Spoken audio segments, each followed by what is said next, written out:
Hello bachcho, let's read this question. The question says a diverging beam of light from a point source S having divergence angle alpha falls symmetrically on a glass slab as shown. The angles of incidence of the two extreme rays are equal. If the thickness of the glass slab is T and its refractive index is N, then the divergence angle of the emergent beam is. तो की concept यहाँ पे हमारा होगा की concept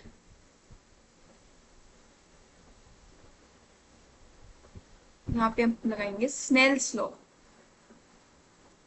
Snell's law, तो according to Snell's law μ1 into sine I is equals to μ2 into sine R, यानी कि μ1 उस एरिया का रिफ्रैक्टिव इंडेक्स है जहां पे लाइट आ रही है, और साइन आई है उसका एंगल ऑफ इंसिडेंस। μ2 है जहां पे लाइट जाएगी, वापस जाएगी। μ2 वो है उस जगह का रिफ्रैक्टिव इंडेक्स, और साइन आर है एंगल ऑफ रिफ्रैक्शन। ठीक है, तो now let's move on to the question. तो हमें क्वेश्चन में इस हिसाब से दे रखा है कि ये ग्लास स्लैब है,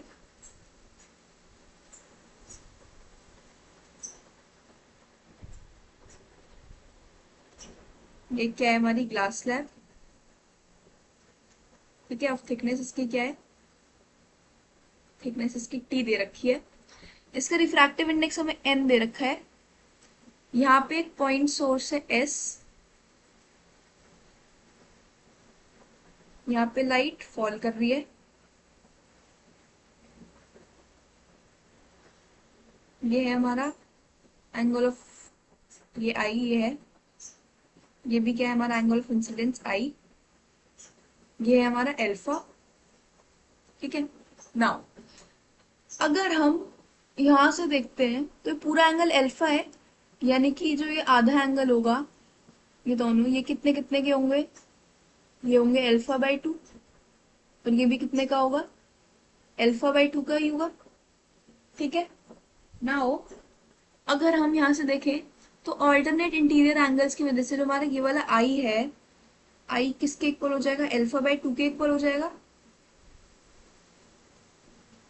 यानी कि ये एंगल भी हमारा कितना है, एल्फा बाई 2, और यहाँ पे भी ये वाला एंगल कितना हो जाएगा हमारा, एल्फा बाई 2। यहाँ पे हम इसको एक्सटेंड कर देते हैं। लेट्स सपोज कि यहाँ पे ये नॉर्मल है, यहाँ से लाइट आ रही है, इसको ऐसे जाना चाहिए था स्ट्रेट, पर यहाँ पे कुछ रिफ्रैक्टिव इंडेक्स है तो यहाँ पे ये बेंट हो गई ऐसे, और यहाँ पे इसको ऐसे जाना चाहिए था, और यहाँ पे कि कैसे बेंड हो गई, लेट्स सपोज ये ऐसे बेंड हो गई। ये हमारा नॉर्मल। ठीक है, नाउ ये हमारी स्ट्रेट लाइन वहां से आ रही है। नाउ अगर हम देखते हैं कि अब बाहर है म्यू इज इक्वल्स टू 1, या कि बाहर भी वही एयर है, यानी कि बाहर है रेयरर मीडियम, तो ये दूर जाएगी नॉर्मल से। नॉर्मल हमने ये बनाया तो ये ऐसे जाएगी, और यहाँ पे भी ये कैसे जाएगी, दूर। ठीक है, यानी कि जो हमारी ये वाली लाइन है, ये वाली बाहर जो जा रही है, that will be equals to जो आ रही थी वो, मतलब उसके पैरेलल होगी। और ये वाली यहाँ पे भी सेम जो इमर्जेंट रे है वो इक्वल होगी जो हमारे इंसिडेंट रे है, पैरेलल होगी इंसिडेंट रे के। ठीक है, तो वैसे हम यहाँ से भी निकाल सकते हैं कि अगर यहाँ पे पैरेलल है तो यानी कि जो उनका इमर्जेंट या फिर डाइवर्जेंट एंगल होगा that will be equals to the emergent angle. ठीक है, that will be equals to the divergence angle जो हमें अल्फा दे रखा है। ठीक है, ये सेम होना चाहिए, पर फिर भी हम एक बार निकाल लेते हैं इसको न्यूमेरिकली। तो न्यूमेरिकली हम कैसे देख सकते हैं कि एट पॉइंट ए हम स्नेल्स लॉ लगाते हैं, तो at point A sine i into जो न्यू साइन आई के साथ जो रिफ्रैक्टिव इंडेक्स था वो एयर का था, यानी कि 1 is equals to sine r into में एन यानी कि जो उसका रिफ्रैक्टिव इंडेक्स था। ठीक है, एट पॉइंट बी देख लेते हैं एक बार हम। पॉइंट बी में है sine r into n is equals to जो हमारा उसका इमर्जेंट एंगल है ई इंटू में 1 है क्योंकि बाहर एयर है। तो यहाँ से हम देख सकते हैं इन दोनों इक्वेशन से कि जो हमारा साइन ई है हमारा वो किसके इक्वल आ रहा है, साइन ई हमारा इक्वल आ रहा है साइन आई के। ई इज इक्वल्स टू आई यानी कि alpha by 2।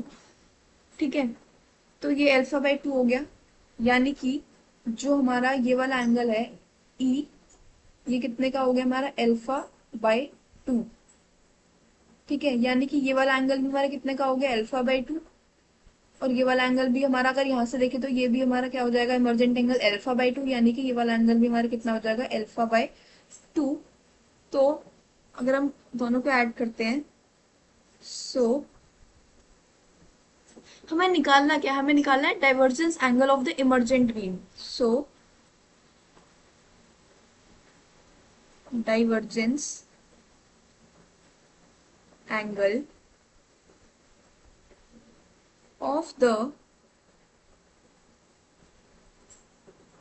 emergent beam is equals to alpha by 2 plus alpha by 2, यानी कि हमारा कितना आ गया, alpha. So the correct option would be option number B, alpha. Hope you understood it well. Best of luck.